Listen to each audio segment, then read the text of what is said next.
Be afraid. Be very afraid.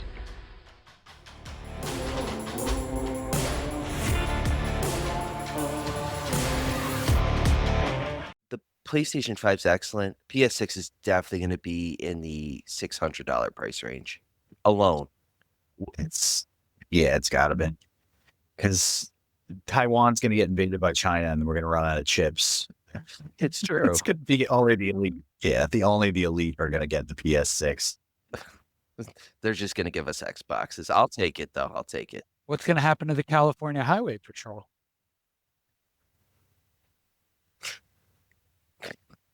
Chips. Right over, buddy. Chips. Please. Chips. Oh, I hate you. But only as much as I hate his hair and chips. Oh, man. All right. Well, that was an interesting cold open for our Xenomania episode on April Fool's Day, the movie and the day. It's a great horror film because there's a lot of twists, there's a lot of turns, and the question is, I mean, we were talking about it earlier. It's been 40 years. Are we just going to throw spoilers out there, or are we going to be nice? How are we playing this? I thought John threatened your life. Let's did. open with that question. I did threaten your life previously if you spoiled it, but now let's have that discussion quickly. To spoil or not to spoil? Can you, in 2025, spoil a movie that came out in 1986? Yes, because there's such a huge generation gap. Now, are people actually going to watch that movie is the question. Is there a 14-year-old who's going to somehow stumble upon this podcast and be like, I'm going to watch it, but Ryan ruined the ending. And then he starts a whole career trying to murder Ryan for his horrible deed? It's possible. I don't think kids today can handle a movie from the 80s. It was pretty creative. They're different. It is. It's a good movie, but there's a different cadence. There's a different tempo to films from back then. And people have a hard time with them. True. I feel like they'll even veterans. Yeah, it's just how it's aged. But I feel like this movie aged like fine wine. I mean, the dialogue it's a little off, but it's like that typical 80s, like teenage slasher, maybe a little comedy into it. I mean, you got Biff from Back to the Future. I'm throwing that out there. I was so excited. Biff's in it. I forgot he was in it. I was like, butthead. You see his face and you try to figure out where you know him from for a little while too. It's like, where the hell is that guy from? Good Fly. Oh yeah. This movie, I'm on team don't spoil personally, but it's just because I think I'm on team spoil. Sure. I wasn't, but I think I'm on team spoil, but we will tell you when the spoilers are coming. So you can pause and go and come back an hour and a half later and not be spoiled. After our rant. An hour and a half later, not tonight, not after the Friday we had, gentlemen. What about you, Ryan? You're the deciding vote. Spoil or not to spoil? I agree. If we're going to spoil it, we at least warn the viewers because I highly recommend this film. It's a good slasher because it's unexpected. Like how it's just an unexpected ending and how it just builds up to it. It's zany, it's fun, and you can see the actors having fun in the movie. Like they're putting their heart into it, even though it's like you're not Marlon Brando, you're not a Halle Berry. It's not, you're just a horror movie and you're just having fun and you see it in them and you see the smiling and just even the overreaction. It's nice. It's a nice vibe. Yeah, they were all high when they were filming this movie, 100%. That too. Yeah, nothing wrong with that. But you know what it reminds? It's like Home Alone meets Friday the 13th a lot. The way that the kills happen and stuff like that too is very like what yoink. It's very silly, very dumb. I liked it. It's a good watch. Mousetrap's another thing I thought of. Yes. Mousetrap? Yeah. Screamboat? Remember the board game? Oh, that one. That's Scream. Yeah, the board game. Mouseboat? Mouse Experiment? The Steamboat Willie. John's on a Steamboat Willie tear, everybody. Hey, what do you call it? The Steamboat Willie one? The Screamboat? That one I want to see because Steamboat Willie's played by the guy Art the Clown. So you know that's Yes. just going to be out of control. And it's a little mouse. It's not a human mouse. It's a little guy. Nervous, Mr. but James. interested. I have serious reservations about all of this. All of these like public domain turned horror movies. There's a Popeye one. There's the Pooniverse. Yeah. Who's the first one? Was that the Winnie the Pooh one? Yeah, it Blood was and the Winnie Honey. the Pooh one, I think. Yeah, which no, Wah, wah, wah. no. They not- tried saving Double it wah, wah, wah. and it didn't work. Finding Neverland looks pretty decent. And Oh yeah, I said forgot it in about that one. Yeah, in an earlier episode, I said they did a Pinocchio one, or they're going to do a Pinocchio one. And the guy who created Chucky from the first Child's Play did the animatronics for the Pinocchio movie. So I feel like those two, but do you really want to see a rabid Bambi go on a murdering like rampage after the death of its Of mother? all of them, that's probably the one I want to see the most. Yes, To be I- honest with you, the way you just described that sold me instantly. I have a thing for killer animal movies, so absolutely. You know what? It's coming out soon that I'm excited about is The Death of the Unicorn. Yes. Olivia, well, not Olivia. Oh my God. Jenna Ortega, Paul Rudd. There's a lot more in that cast, like a star-studded cast. Is John Malkovich in it? My God, I hope so. I hope he plays the unicorn. I think it might be streaming as of today, which is not the day you're hearing this. So it's out, should be out already. Okay. No way. It's direct to stream. I think it is. I'm looking. It's an A24. Yeah, I know. As we all hold the Zoom meeting, eyes down at the phone. 55% on Rotten Tomatoes, so it's out. I don't believe that. Like, I believe it's That's- out, that's not wild. 55%. That's a wild low number. Oh, it's Death of a Unicorn. When's it come out? Why to watch? No, just tell me where I can stream it. Today, March 28th. Okay. Well, it's Apple TV. Oh, you have to buy it, but it's streaming on Apple TV and Prime. You can get it on any of the platforms. It's fair. I don't mind the idea of direct to TV streaming purchases for 4K TVs and stuff. Rather that. I like watching at home more than I do in theaters most of the time. Now, yeah. A few years ago, I really was a theater slut, but not even a few years ago, I guess, since we did time travel from 2020 to 2025. It feels like a few years ago, but like 2017, 2018, we're going to the theaters. And now we go for kids' movies now. It's better. That's cool though. To get the kids into the movie experience and to have them fall They in love love with it. film. Yeah, just to see it on the big screen, it's so different. But it has changed because of what COVID is. And it's like, oh, you can rent a movie that's in the theater for $20 and you got popcorn at home, candy, whatever. It's a cheaper option, but the magic of going to the movies it's still there and it should be experienced. Like, Even if they did $35, $40, I'd be cool with that. Cover the ticket price for 4 people. That'd be fair. You know what I mean? Or 4-ish people. Like, I'd be okay with that amount of money. I think the theater experience is how you really fall in love with movies. So once you're in love, you can watch them anywhere. But that big screen, Fair. like for, you get the big event, the Star Wars, the Jurassic Park, the movie that looks amazing, that huge. And then it translates to home because I think COVID only sped up that transition. I think we were going to be a lot more home releases than we were before COVID anyway. I think that was coming all along. April Fool's Day was directed by Fred Walton, who directed and wrote When a Stranger Calls in 1979. And All of Daniel them. But there's more?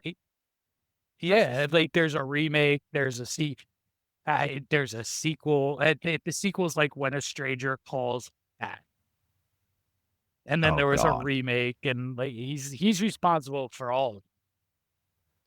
I mean, the first one I know is a classic, but I did not know he did. Oh, okay. Like, I feel like, yeah, like it could be a miracle that the same person can write a sequel or something and it'll be successful, a la John Carpenter, Halloween 2, or Clive Barker, Hellbound. But When a Stranger Calls is such a great concept for just a solo movie necessarily doesn't need a sequel. Or But or a remake, that's a whole other. See, we need an episode of just like remakes that should have never happened. That would be like a whole year's worth of episodes, man. yeah, Yeah, for video games too, by the way. Oh, well, Um, that's a whole other. Yeah. Keep thinking of What a Monster Calls, which is another movie. That's a sad movie though. Watch that if you want to cry. That's the one where the kid's mom is dying of cancer, and the kid like can't handle the reality of it. So it just comes up with this fantasy initiation by a monster to make the kid ready to accept the fact that the mother's dying. And by the way, if we're doing a spoiler-free episode, I just spoiled the entire movie for you. By the way, Spoiler alert. Too late there for you that. go. Spoiler Too But alert. if late. you want to, there's another movie that's the exact same plot, but it's called I Slay Giants. And it came out like 4 weeks later. And I went on a deep dive at one point because I was so pissed that it's literally the same movie. But I was trying to figure out which artist came out with it first. And there's two authors. They're both novels. And one of them did steal the entire story from the other one. You want to Feel talk? free to cut all of this out. But No. This is perfect. You know why it's perfect? It can segue into. There's actually a similar movie to April Fool's Day. It came out on November Oh, wow. 14th, 1986. It's called Slaughter High. So that does seem like it's similar. it was originally called April Fool's Day, but they found out April Fool's Day was used in the title, so they changed the title to Slaughter High. It's a similar theme. The log line is after an April Fool's Day prank goes wrong, a group of adults return to their defunct high school for a reunion where a mass killer awaits inside. It's similar theme, different premise, but it's more of the slasher route, while April Fool's Day is like not to be like crazy or anything. It's fun slasher. Like it's fun to see these deaths in April Fools because they are so zany. I mean, Biff getting hooked upside down by a rope. I mean, like with the snake. That was the best. So the Yes. best part of the movie, though, is when the guy kicks the snake out of the way, the fake grass that gets kicked away too. Like the $4.50 budget right there was so amazing. They didn't even try to make that look natural. Just the rugged grass and the snake leave the frame. Look, it was a real snake though, right? It looked real. yeah. I don't know. I thought it was animatronic. Oh, and that could have been animatronic.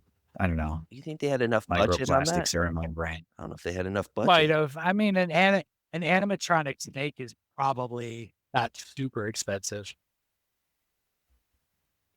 I don't know. Yeah, or you could It just looked like it was moving you could pretty just naturally. get Santino Marella to come out. Yeah. Snake. It's a snake. Exactly. As far as like big budget, like scary-ish, gory sort of things, there's really not much in the movie. No, there's Yeah, not a lot well. of blood. There's no blood. Not a lot of blood, I would say. So I There's- think like the uncertainty is what gets people with it a little bit. Not even uncertainty, like the shock value of stuff, or appropriate way to say it. Were you shocked when his eye popped out after the boat crushed his head? Buck. It was an odd throwback to a kid asking me today if I would eat a pig eye with him. I was like, ooh. But would you eat the pig Yeah. eye? Would I you? declined. There's no upside. There was no sweetening of the pot. There was no, if you eat the pig eye, I will, like, I don't know, do something like a student might, like read or write. It was just eat a pig eye. It was, no. Just would Well, you then. eat it? The head getting crushed, that is pretty gory, actually. I'd forgotten already about the gore factor there. And then really the only other partially gory part is when the boat goes underneath when they're making out on the boat, on the houseboat thing. Robbing Kit. That's really the only. It's 'Cause about You it. see Skip's body like all like dead and stuff. The makeup job was pretty good on him too. It's A lot of the makeup Yeah. was done very well. I'll say that. But he looked like you know what the a thing zombie. is about the movie is the campiness of the deaths and everything make the ending that we're not spoiling yet somewhat more kind of, it pops a little bit better once you start Mhm. thinking about like how silly some of this stuff was. But even without that ending, and or what I'm sure we'll bring up in more detail later is the mythical alternate ending as well, right? That's supposed to be a thing. Oh, you didn't know about that, Ryan? No. Apparently it exists, but was destroyed, and they were going to put it in the Blu-ray edition, I did not know and they can't anything find about it. this. But it's written down, so we know what it is, just not film. The film isn't there. I need Yeah. to be spoiled on this. Because if it's Oh, we'll like, get Well, to it. John will probably know. We'll get to Yeah. it. So Well, I don't have anything else on the movie. Yeah, let's get to John. now that we're on the writing, I'm gonna steal Ryan's thunder here a little bit where you were about to go. So this is April Fool's Day is written by Danilo Bach.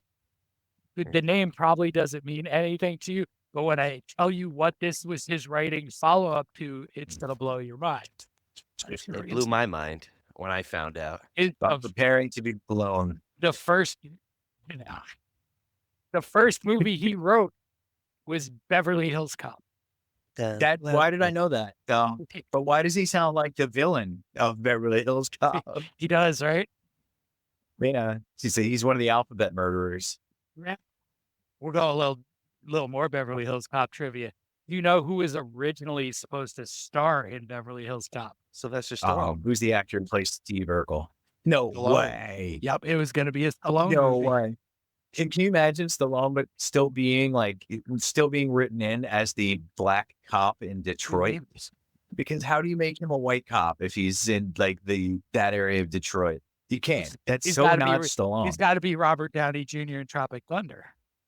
Yeah, which no, Stallone definitely doesn't have the swag to pull that off. Yeah. So I'm just a jerk player. Never do this. So basically what happened is they would have had to drop the comedic elements of Beverly Hills Cop. So instead you get Beverly Hills Cop with Eddie Murphy and Cobra with Sylvester Stallone. That's a better setup. And it was way more Stallone stuff. tried to do it. Yeah, Stallone tried to do it and Stop or My Mom Will Shoot. And while it was an enjoyable hang for what it is, Beverly Hills Cop is priceless. Many times in the 80s, Stallone tried to go away from action. It was brutal. 100%.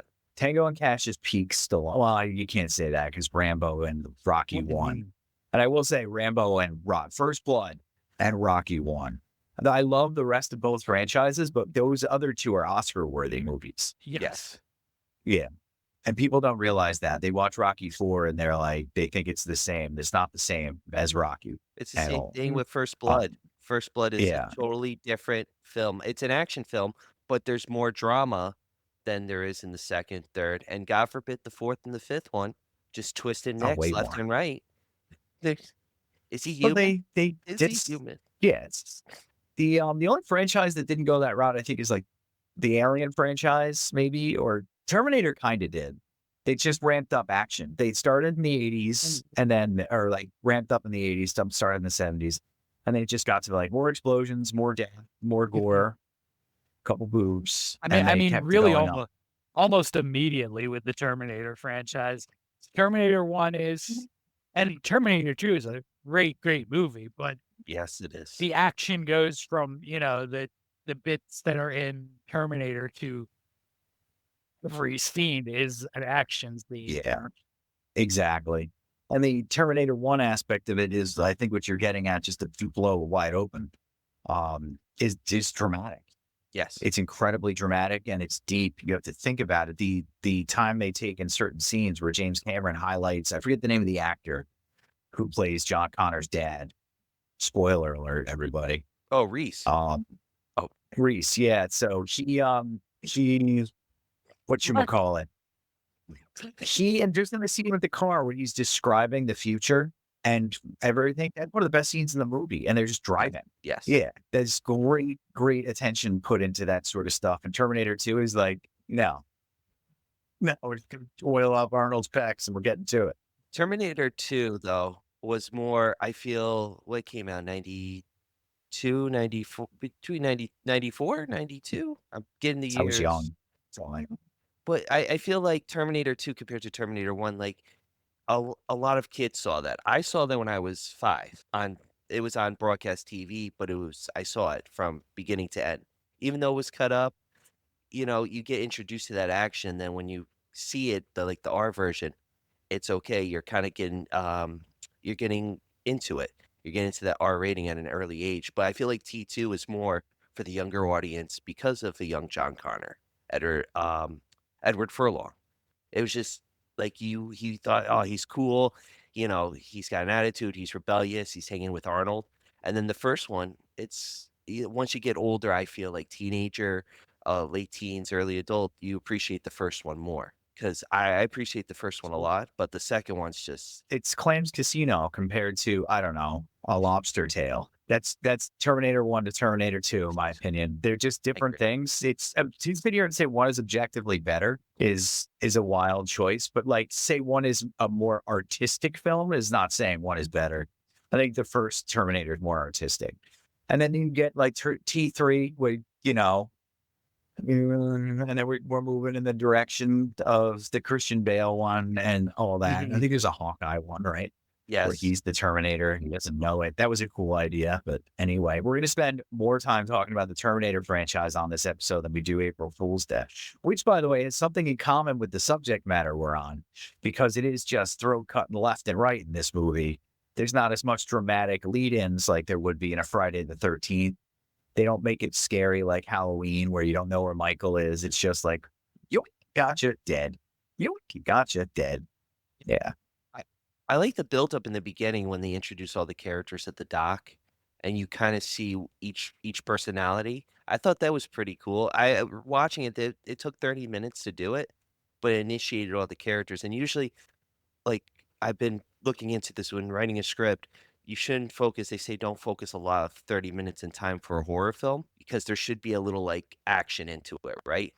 And for 30 minutes, it's just character building, and I think that's brilliant for that time. And then you get Buck's lost eye, and all the action starts from there for an hour, and that's a pretty decent flow.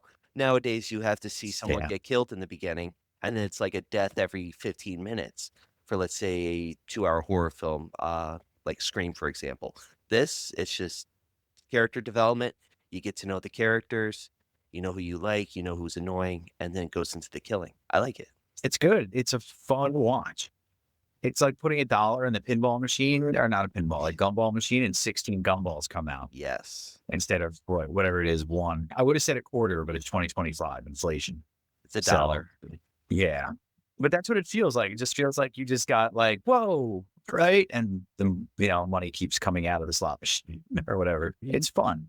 Trying to think of my favorite deaths in it. Can we say them, or is that spoilery? Well, spoiler No, alert. not really. We talk about that stuff all the time. I'm trying to think of my favorite ones.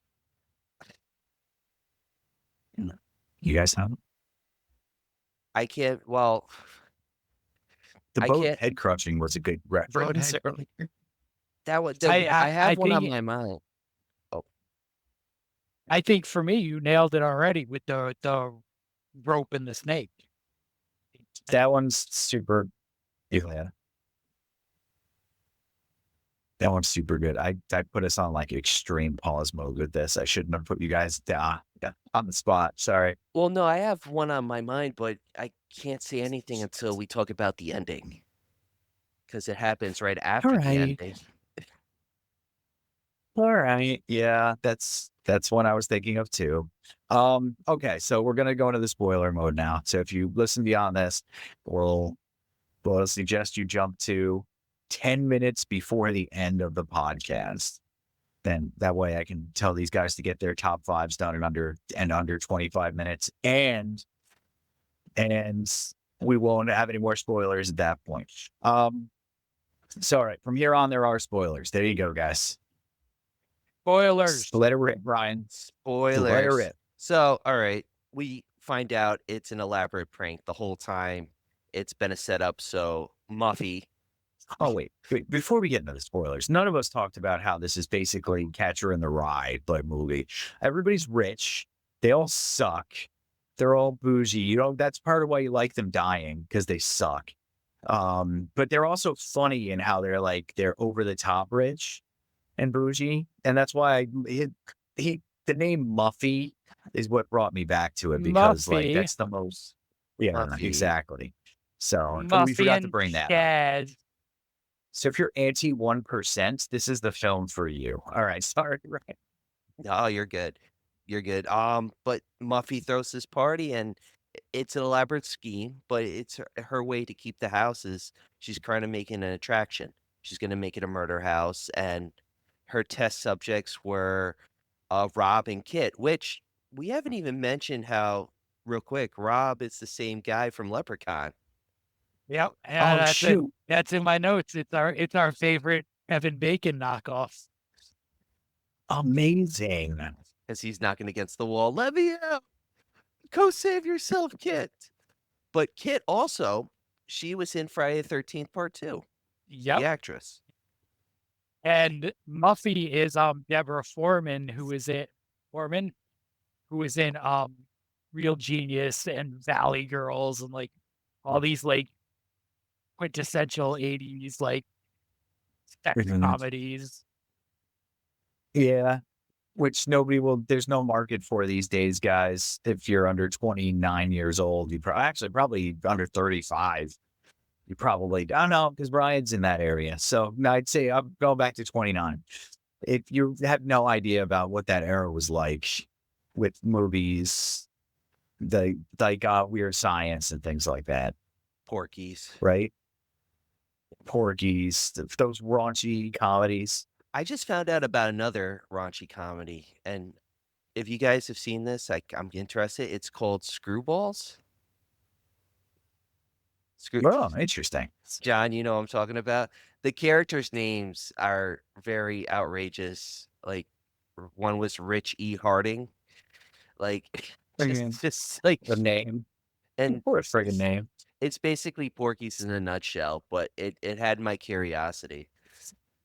Worth the watch. There's so many of them. Like those 80s, like teen, early 20s sex comedies kept HBO like stocked for decades. Yes. The Yeah, Hard Bodies scrolled movies. They just rolled through those. And then I don't know, at one point we got our like big splashes, like Van Wilder style Yep. stuff, which was definitely Oh, homage yeah. to those, but there were a lot of those. Like Road Trip isn't one of those movies. That was a different, maybe tangentially close genre wise, but not. Van Wilder was like the exact raunchy, kind of thing. I would say Euro Trip. There's no, That was more raunchy. Euro Trip can count. That was raunchy. R.I.P. to the young actress, by the way. I forget her name. That's really bad of me. Harriet the Spy. Michelle Trachtenberg. Yes, Michelle Trachtenberg. Thank you for making it feel, me feel like less of a for that. I heard she had a liver transplant. Let's spill the tea. She had a liver transplant like 18 months ago or something. It didn't take. I didn't know that. Did she go full Frank Gallagher? Because she looked like somebody who may have gone full Frank Gallagher. Not to besmirch the past on, but she seemed as though maybe substances were a thing. If you guys don't get the reference, it's Shameless, and their father's an insane alcoholic in the show Shameless, and he gets a liver transplant at some point, and then it goes back to drinking. He turns yellow. That Spoilers. season. Let me stop. Yeah. He turns. I didn't get that far in Shameless. Really? If you didn't get that far, then you're never going to finish anyway, so it's I'm fine. never Hold on. gonna say I suck at TV. There was one season where we stopped and we kind of looked at each other and we were like, we're done, I think. I think we're done. I think that was 5 probably. So, 5 or yeah, 6. probably. I just finished. They put the spotlight on the youngest sister, and we always hated her. So Oh, Debbie. Debbie's a pain in the ass. If they focus, she's one of the worst characters. yes, she's horrible. I was so happy when she got her. Let me stop. Let me stop. Let me stop. Let me stop. But the show seasons 1 through like 3 are amazing and Shameless for sure. Did you watch I think that's Paradise where we yet? John? tapped out. What's up? I was asking John if he finished Paradise yet, because we did. And okay, Still episode watched. okay, Did you get to the kaiju part? yes. Episode. Where you figure out you're still on Spoilers. episode 1? So you need Spoilers. to know nothing, because if you haven't gotten past episode 1, there's so much goodness in your future. You and Allison have to do that. It's Yeah. amazing. I don't want to dox. All I'm gonna say, it's amazing, and You you're and gonna love it. Frank has to do. Yeah. It's pretty a sure good I've show. said her I've name on just here seen before. yeah, I've said my wife's name too. Oh, I've seen Right, Jen's name. Esmeralda? But She's completely checked out. She's 8 feet away from me. She's no idea. I just Whatchamacallit? There's been a couple of shows. Invincible's newest season finishing up was also great, by the way. But yeah, I know you guys aren't big into Invincible, but just check out the cast. I gotta get into it. I keep trying to get Jada involved, and that's where it's like, well, we gotta watch this, this, and that. She's right now. What's she watching right now? Honora, the Oscar winning. So she's checking that out tonight. Cool. See how that goes. But we just finished. What was it? We just finished Reacher. That was good. The last episode, season 3 came out. But circle back to Invincible. That is on my list. I want to read the comic too, but it's just like sometimes it's hard to pull people into the animation world if you're not used to the animation a lot. It's We hard work with someone sometimes. like that Yeah. who just refuses. I think the direct line is, I don't watch cartoons. I'm like, all right, you ostentatious douche, but you do play like Warzone. So let's not get too up on the high horse. And plus, I'd say, and I'll fight on this one, Invincible is superior to The Boys. Yes. At least where The Boys went. Maybe not season 1 Boys. Maybe they're on par, but later Boys, definitely. Invincible's just really good. I'll give you one. I'll shoot you one out. Lazarus from the makers of Cowboy Bebop. Okay.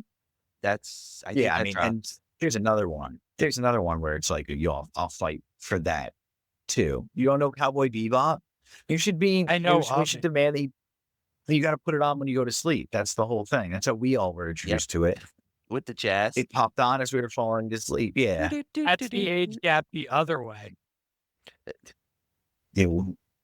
What happened? That's the age gap the other way.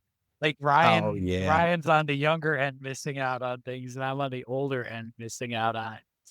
You didn't never watch Adult Swim? Were you just a tad up on that? No? Wow. Squidbillies. I I guess you were right after. I watched Metalocalypse. That was Metalocalypse. Okay, so you were aware of it.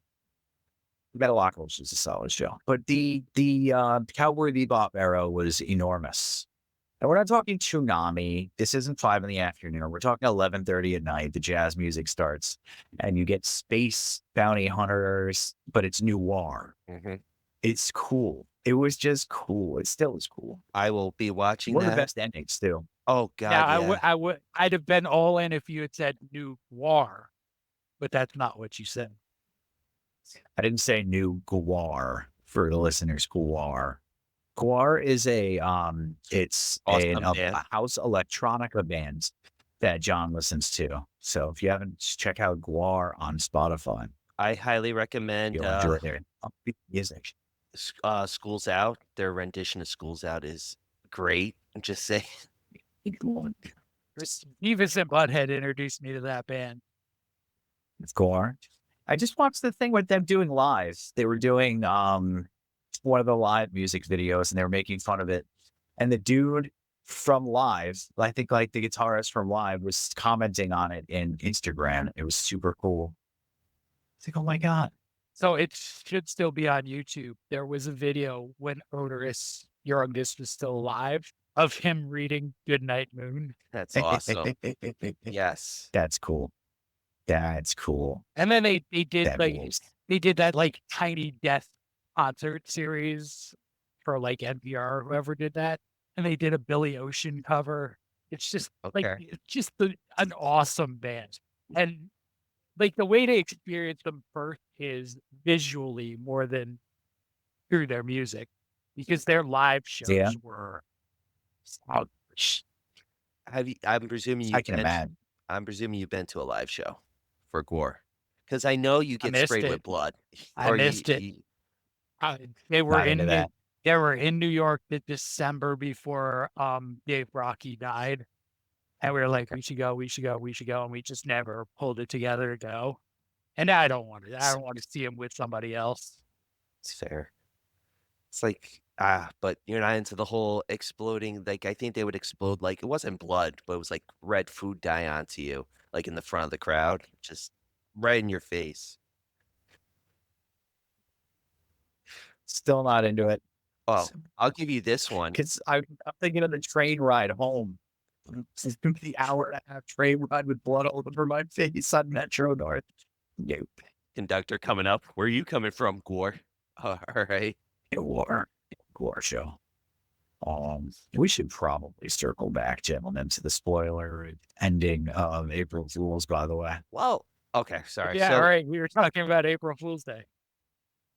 That's right. as I say, Muffy reveals that whole scenario, right? Kid finds out. But this is like I think the best supposed death scene, we can call it, quote unquote, is when Muffy's on the bench. She does the Jack in the Box, and Nan comes out of nowhere and cuts her throat, but it's fake. It's fake blood.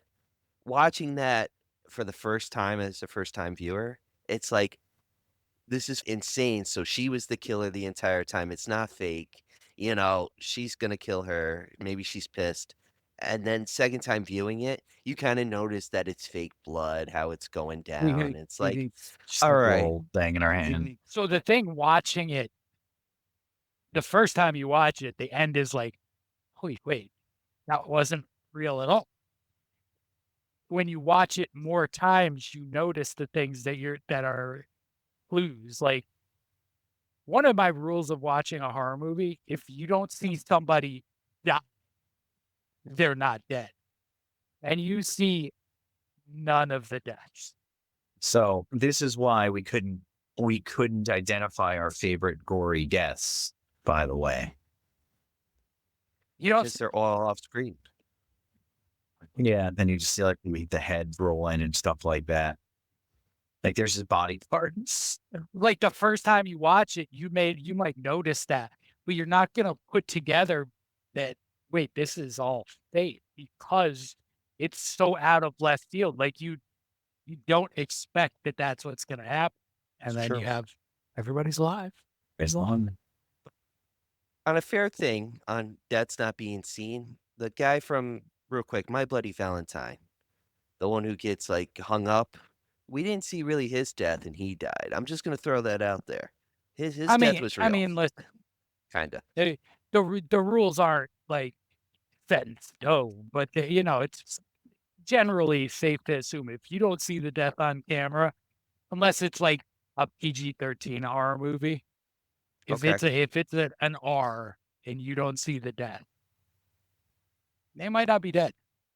they might not be dead.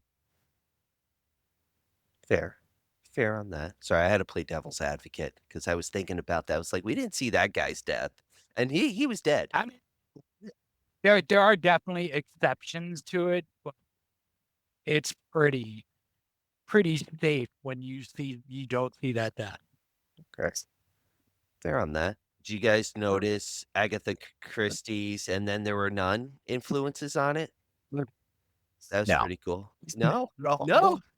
Now did you get a little? The island, the Please disappearance, explain. Please explain. the island, The the island. whole disappearance of each individual at each time. One person kept missing from the group. That's cool. Actually, It was at different parts of the island, like in the book, different parts of the island that the characters will go missing or murdered. I don't want to really spoil that book either. Actually, I don't want to spoil that book because that's a phenomenal book to read. But Yeah. very, very similar people don't concept. read anymore. It's 2024. Spoil it. They're all on Bullshit. TikTok. They don't give a shit. No, I'm not spoiling that. That's a great book. People should read that. It is a good book. Yeah, I mean that's a pretty good little influence. My one little complaint, and it's fairly minor, is the final two. When you get down to Kit and Rob, like it's pretty predictable from the start that they're gonna be the last two. Yeah. You can Yeah. tell, but like even in that, even as they get to this end, like the detail that Muffy put into creating this thing, the fake note from the mental hospital about her twin sister Buffy, which would make me question the kind of psychopaths that would name their kids Muffy and Buffy. People, I mean, if that's the metric, we're well beyond saving at this point because we're in a whole different realm of asshole these days. And somebody who named their kids Muffy and Buffy. I think they're just descendants of that asshole. I mean, it's true. One prototypical asshole ancestor for sure. It's a good. Reppies I to mean, yuppies. once you make your way and you find out that there's a breadcrumb trail and you can go back and like enjoy picking the movie apart and figuring out you're being deceived and everything. One thing I think the warm and cool feedback came with was it's established that the movie is all a ruse and nobody's really be dying.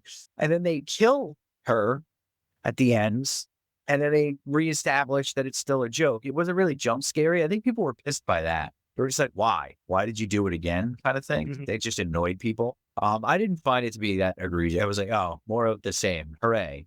And that was the end of the movie. Mhm. But with the alternate ending, yeah, let's have a little chat about that, John. Ooh. I want to hear I that. Tell us think about the alternate. That alternate ending would have completely changed the way you view that movie.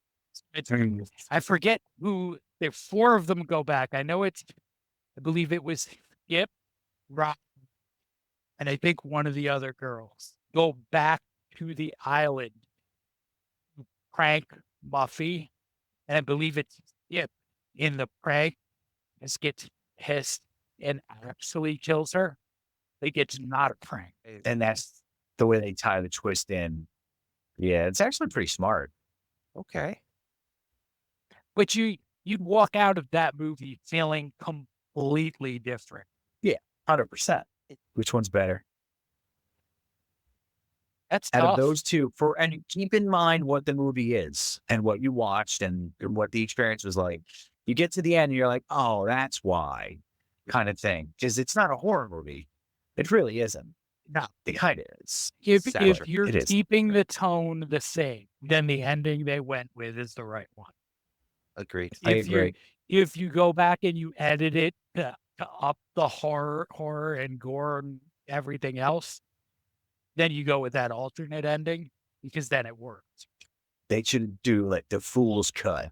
And then they have one that's gorier and whatnot. And then they go with the second ending, and that'd be sweet. And you could release a double-sided DVD set, just printing money, baby. Printing money. Let's go. We should be in charge of this For stuff. $29.99, I'd buy it. I want to see it. $28.99. We're not price gouging. All right. We know people are hurt. $1 less.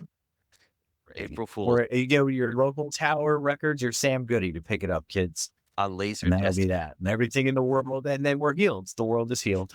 I think the ozone's You have fixed. you have to explain Laserdisc. Son of Yeah, a oh, God. bitch. I mean, Laserdisc, we're talking about that gap.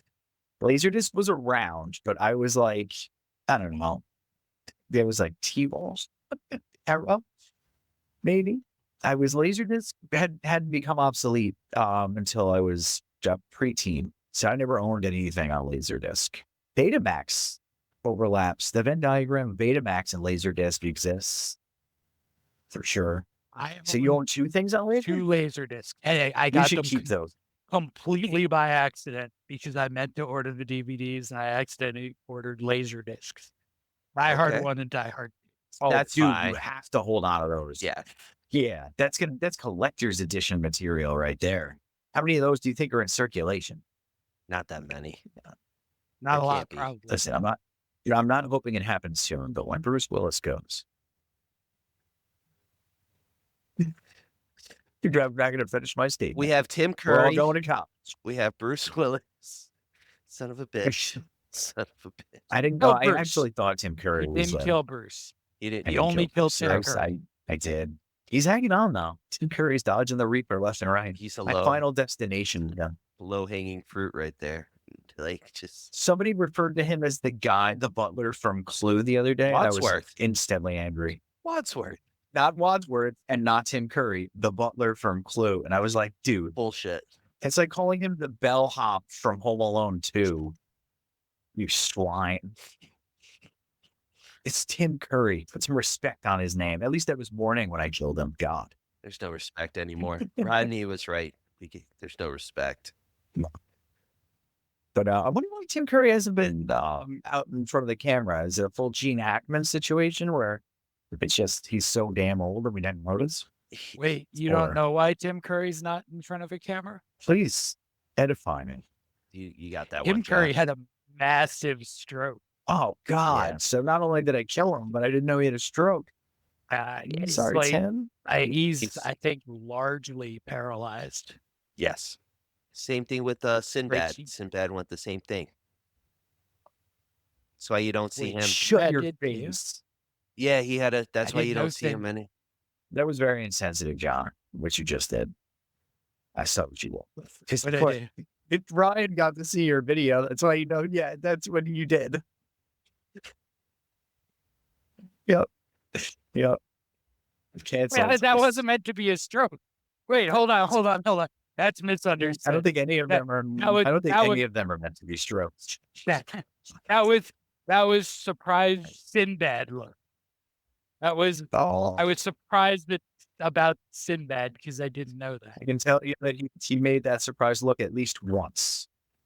Are you gonna? You're gonna tell me? You're gonna tell me Shazam doesn't exist either? All right, starring Sinbad. Is Sinbad still alive? Yes, yeah, he's still alive. He's I he's in that same situation. He's better than Tim It Curry. sucks, man. He is better than Tim Curry, where he's getting Something better, else. but Tim Curry shot no. Something like micro machines that can go through your veins with pipe cleaners and just do that, take care of all that. Nanobites. Like, why aren't these rich people doing that? Yeah, they just take some piano wire and they're like, "Doop, doop, doop, doop," they clean you out. Because the rich people are too That's- busy like going on retreats on islands and pretending to kill each other. Oh, there you go. We're back to April Fool's Day. Yeah. yeah. We actually had to wrap that up though. And this episode for that matter. We're basically cracked out, everybody. Sorry to say, but we're exhausted. If you had noticed, there's been a few yawns. At least one of my eyes is way more open than the other. I'm still trying to figure out how to even it out. And So you're we're all accusing very me of tired. doing Sinbad. Well, I think this might actually be from a stroke. But whatchamacallit? No, that was April Fool's Day. This is one of our last special episodes that we're gonna do for a while. Then we're getting right back into Phantasm next week. 5 Ravager. We're gonna finally finish out that damn franchise and move on. What's after Phantasm, lads? Another horror movie. All right, Yes. everybody. So that was April Fool's Day. And we're going to roll into our top 5. Ryan, why don't you hit us with yours today? I was Jared. influenced.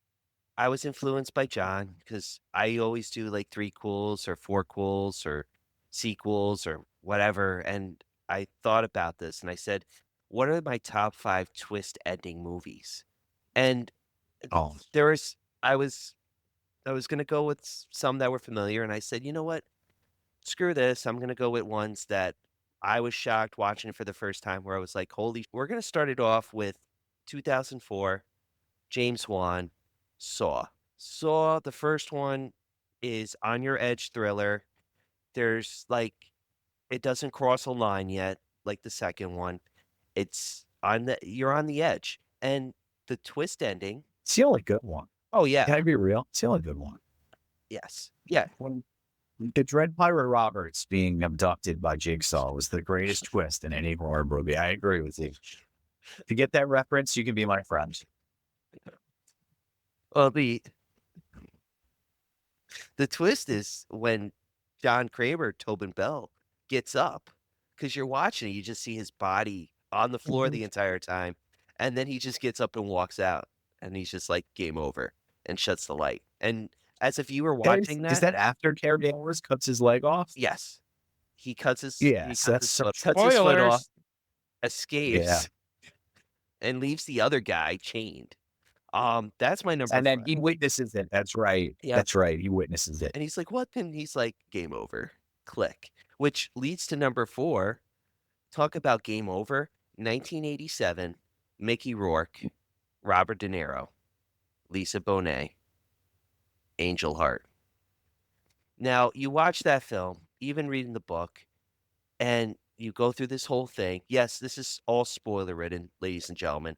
So if you are interested in seeing these Spoilers. movies, please stop now. But if you're a sick person like I am, who can read spoilers and still not be affected, go have it. Let anarchy reign. We learn as Mickey Rourke, he's a private investigator. he's hired by Robert De Niro, who's the devil, basically, to find Johnny Favorite, who is a singer. And through this journey, Mickey Rourke turns out to be Johnny Favorite, who's killing all the witnesses connected to his past persona. But in the whole thing, he doesn't know. He's split personality until the end when he's in the elevator going down as Robert De Niro calls his name, both names, taking his soul down to the pits of hell. I know I repeated that twice. I was trying to make it sound cool. It just didn't work out. It's okay, though. Number Yeah, three. it's fine. Number three. It's fine. It didn't work that great. Number I'm gonna watch it. I've never seen it. Oh, it's so good. I highly recommend it. Mickey Rourke does a phenomenal. This is pre-Mickey Rourke boxing era. This is when he was still good looking. Mhm. So like it flows. And Robert De Niro is just It's gold claims, sir. What's your third one, dude? like, yeah, what were you gonna say? I was gonna say before he aged into looking like Axl Rose's lesbian lover. Yeah, but you're talking 35 years now. Before that, So all right. What's number 3? number 3 is a gimme. 1983. Felissa Rosser as Peter and Angela from Sleepaway Camp. Okay. Seeing that movie, knowing as a kid what the ending was, but when you watch it for the first time and the big reveal, and yeah, the fit, just the face. That's gonna be the thumbnail for YouTube. Just so you know. It just, oh man, I wasn't expecting it, and then just to hear it, you're like, as an audience member, you feel bad for him, but at the same time, like, that soup didn't deserve it. That guy didn't deserve to get drowned in that soup, the chef. Nor the bees in the bathroom. What? You don't remember when she throws the hornet's nest in the toilet stall? No, I'm back to the chef with the soup. I thought he did deserve it. Does he deserve it? Wasn't he Was he a kind of a dick? creep? Yeah, I think was he gonna was say kind it of a sounds like a creep. petter. Yes, he Sounds was. like think a he- pederast written all over him. Yeah, I think he had some of that creepy thing. All right, so he Yeah. did deserve it. One of them didn't deserve it. Keep though. away from the Campbell soup boys. All right. But whoever deserved it or not, what's number 2? Rolling you through these now. Number 2 really me up actually when I first saw it. The Mist, 2007. Thomas Jane. Yeah, they survive this whole ordeal in a grocery store. They shoot the bitch. You shouldn't spoil this one. You shouldn't spoil this one. Because this one's recent enough where people are still kind of learning about it, watching it for the first time. It's just Plus, it's a different ending than the story. yeah. I'm just gonna say the movie's Which- fucked. There's the twist ending that stomps on your everything. I mean, you can spoil it, I guess, but that's a big spoiler. That's an even bigger spoiler than the movie we did for this episode. You want to hold it off? Yeah, I don't want to hold it off. nodding. Yeah, I don't think you should do it. It I don't just, think you should do it because that one is a visceral twist. did you guys shed a tear though? That's all I'm gonna ask because I felt bad. Oh, I felt terrible. Yeah, I had No, read I the don't- short story and the novella twice, and I watched the movie and I felt awful at the end of the movie. It was the worst. And this is before I had kids. Now I'm a giant wuss. I'm always worried about stuff with kids and things like that. And that movie screwed me up. The Mist was probably one of my 2 or 3 favorite Stephen King anything. I don't think I shed a tear at the end. I think it was just more of the, oh my God. Like Yeah, just exactly. done. They did him so dirty. That's all you got to say. yeah. We don't have to get any deeper than that. They just did it. There's no need for it. Why were they so cruel? But they did. Dark Tower related, by the way. The Mist is a Dark Tower related story, and it has everything to do with the Dark Tower, and it's a Dark Tower related story. Yeah. Well, this can lead to number 1. Speak about stories. This guy loves to write stories. M. Night Shyamalan, Shyamalan Ding Dong, Shyamalan and Lincoln. as Martin calls him, and that's The Sixth Sense. Bruce Willis and Haley Joel Osment. 1999. This I can spoil this. This came out in 1999. It's a I think 90s movie. everybody knows this twist at this point. Like, Yeah. I I hope. Nate Barnes has a great bit on this where he talks about the twist at the end. He's like, I'm gonna ruin it for you. Don't pretend like you were gonna go rent it from Blockbuster tonight, he says. So I agree with you. This one we can spoil. Yeah, I just remember sitting. This is fifth grade came out, so I was in fifth grade. Skipped school. We had a cheap box. I knew it was on pay-per-view. Went up in my uncle's room, watched it, and it was creepy. As being a fifth grader, 11 years old, I was like on the edge. But the ending is really what gets you. The reveal that Bruce Willis has been a ghost the entire time, and it's like, holy, this is why he can see him and no one else can interact, and it's like it all comes together, similar in a way to like April Fool's, how everything comes together at the end. The Sixth Sense comes together at the end like that too, but totally two different movies. What he's on saying that. to you people is that Bruce Willis is dead the whole movie. He's dead. He's flirting around it. He's dead the whole movie. That's the end. He sees ghosts. The guy he's been talking to the whole movie is a ghost. He's dead. We don't realize that the whole time nobody's ever talking to him directly. And we realize he never speaks to his wife the whole movie. The Nate Barnes joke in his stand-up routine is that it's more believable that he didn't talk to his wife for a whole year because she was mad at him. That's why none of us figured out that he was dead. Because I get what this guy's going through. It's hard. Marriage is hard. I take that. So that's the twist. There you go. I just punched that home for you. I remember watching that movie and saying, "Oh, I'm so excited to see what this guy does in the future," not realizing that he was just going to try to replicate that twist for the rest of his career. Yeah. And he never pulled it off again, ever. No. No. The best movie he made after that is one of the least known too. Lady in the Water was actually very good. People like The Village too, but I did not. Signs was okay. Yeah, I didn't like The Village. Signs was okay. Split. But Signs was good not because of him. No, You didn't like Split? All right. I mean Split. Well, no, I didn't like Split, but that's because Patricia. he was riding the coattails of Unbreakable.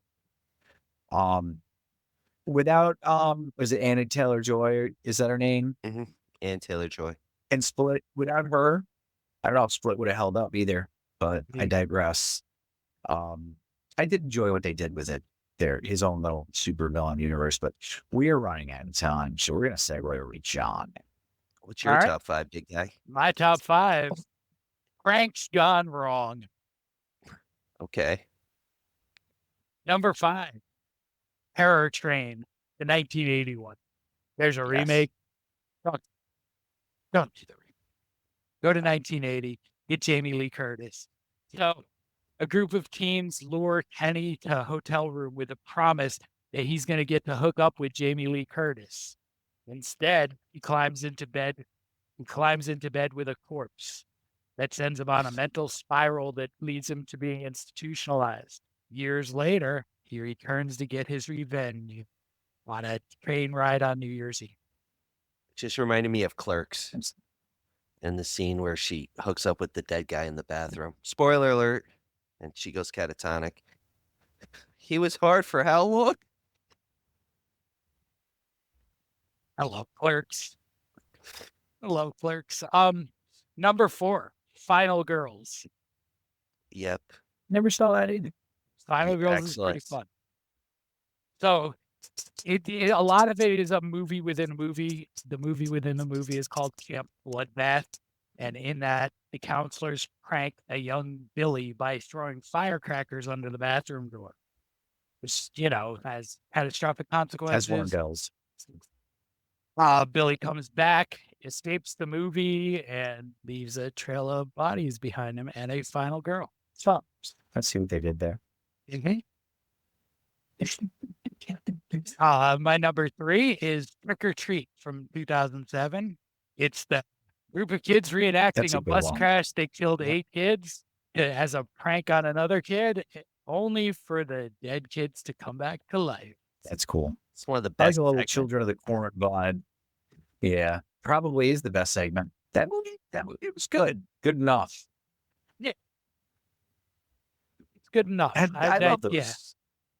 Yeah, I like those. Not they're not even homages. Just I like those snippet movies like Creep Show and Tales from the Dark Side used to be. I really miss those. So whenever I see something Anthologies. like that, it pulls it off. Tales from the Hood, right? The anthologies, those types of things. I miss them, so it's nice to see them get pulled off. The more. ABCs of Death. Yep. Forgot about that. Trilogy of Terror. The VHSs. Trilogy of Terror. We should do one where we rank all those one day. But I digress. No one's gonna defeat a little Sinky doll from Trilogy of Terror, okay? No, you can. Yeah. I just called it racism.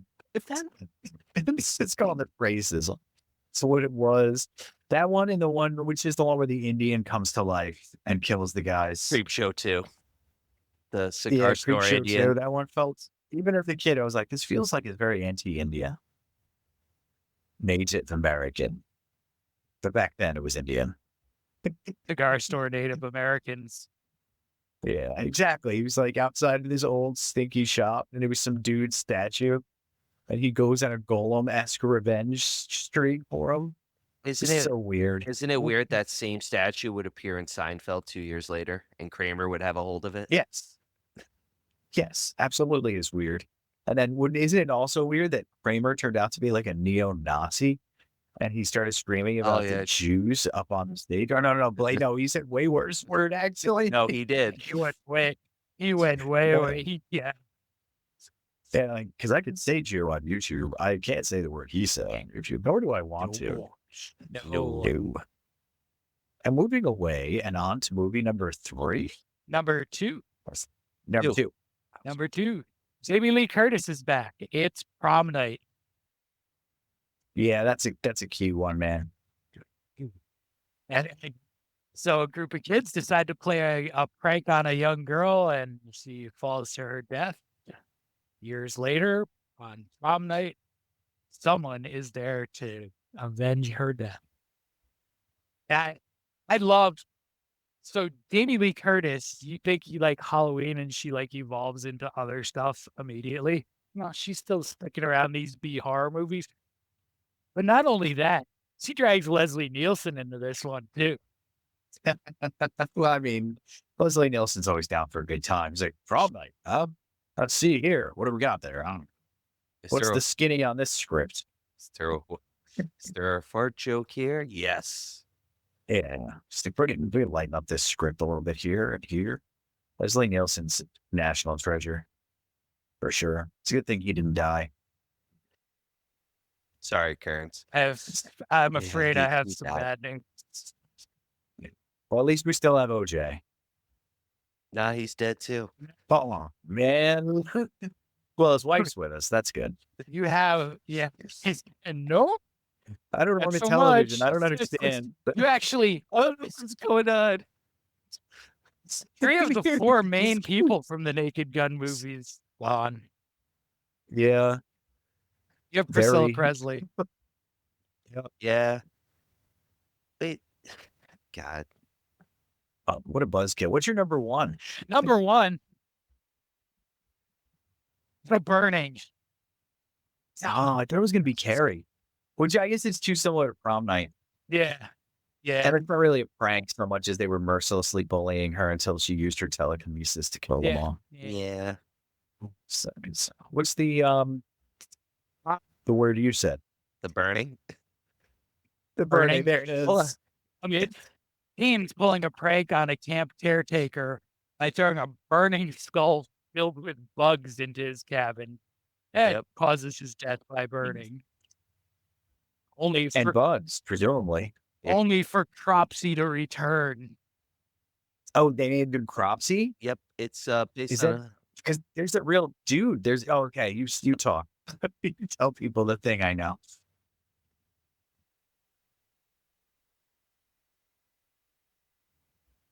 who? Right. Who, me? You were in the Me? middle of it. Yeah. It's based It's on going to be on 38 it's- seconds of well, airtime. it's based on an old campfire story, but this is the big kicker. I thought you'd want to take on this, but it's who wrote it. Harvey Weinstein. Good old Why would Harvey I want wrote to take it. that on? Oh, Why would I'm, I want to take that on? I'm just saying I he never wrote it. coerced Gwyneth Paltrow to do anything. Damn it. Her Yeah, head was in a yeah. I box. don't care what she said. It's really a good thing No. that Harvey Weinstein stayed on the straight and narrow, though. So Cropsy is a campfire story, but there's a Netflix documentary on it because they can't. Jesus, John, that one almost went right over my head. I'm glad I circled back to it in my brain to actually get it. So Cropsy is based on this story. It's in Staten Island. Cropsy originated, and the kids were always afraid to go in the woods because Cropsy is their boogeyman. Well, it turned out that Cropsy was a real dude. And all the stories originated from them shutting down. I think the Reagan administration just pulled funding, which is, something we're not unused to today, from all the psych wards. And they just let the people out on the last day of work. They were like, what do we do with the psychos? So they just let them out. They were all living in the woods. And Cropsy was just some dude from the psych ward on Staten Island that was living in the woods. And they found him out there eventually because some kids were looking for him and they found him. I think he killed a guy. And that's like a true story. Cropsy's a real deal. I just thought it was a story. Not that part I didn't know. Yeah. He was the Jersey Let Devil. all the lunatics down. The Jersey Devil. Staten Island might as well be Jersey. We can have it. We'll negotiate a trade. We get the Meadowlands. Yes. We can have Staten Island. You, No, all right. you just can take keep Staten it all. Island. Take Staten Island. And we give them You know Long what? Island. Take Staten Island and give us the Statue of Liberty. I'll take it. I mean, I think we technically just sort of, it might not be ours, but we're the older brother who keeps it under his bed anyway. That kind of thing. It's like, yeah, it's yours.